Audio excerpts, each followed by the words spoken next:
Hi lovely people, good evening to all. ఇప్పుడు వచ్చేసి నేను షాపింగ్కి బయలుదేరాలన్నమాట. సో నా కజిన్ వచ్చింది, కజిన్ ఫ్రెండ్ అన్ని తనే. సో దగ్గరలో మాకు విశాల్ మార్ట్ ఉందన్నమాట.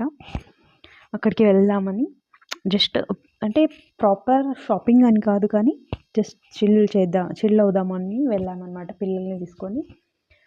అంటే నేను ఇంతకుముందే ఒకటి రెండు సార్లు వచ్చానన్నమాట. నా ఫ్రెండ్స్ కూడా ఉన్నారు ఇక్కడ. ఇంకా తనేమో బాబుకి హుడీ తీసుకుందామని చెప్పింది. అంటే ఇక్కడ నాకు కొన్ని అంటే మనకి బెస్ట్ వర్తబుల్ అనిపించిన కొన్ని వాటి మాత్రమే నాకు చాలా నచ్చాయి. కొన్ని మాత్రం అంటే మనం ప్రైస్ పెట్టినా కూడా ది బెస్ట్ అనిపిస్తుంది. సో అట్లా షాపింగ్ కంప్లీట్ చేసుకొని పానీపూరితో ఎంజాయ్ చేసి ఈవినింగ్ ఇట్లా చిల్ అయ్యామన్నమాట. అండ్ నేను షాపింగ్ చేసి తెచ్చినవి ఏంటంటే బ్లాక్ కప్స్, టీ కప్స్ నాకు చాలా చాలా నచ్చాయి అన్నమాట. అండ్ ఇది వచ్చేసి పాప కోసం తీసుకున్నాను. అలాగే కొద్దిగా మ్యాగీ, దాని తర్వాత మిల్క్ ఫ్రూట్ అండ్ నట్స్ వచ్చేసి మిల్క్ మిక్స్డ్ అనమాట. చాలా బాగుంటుంది. ది బెస్ట్ ప్రైస్లో కూడా నా షాపింగ్. Thanks for watching.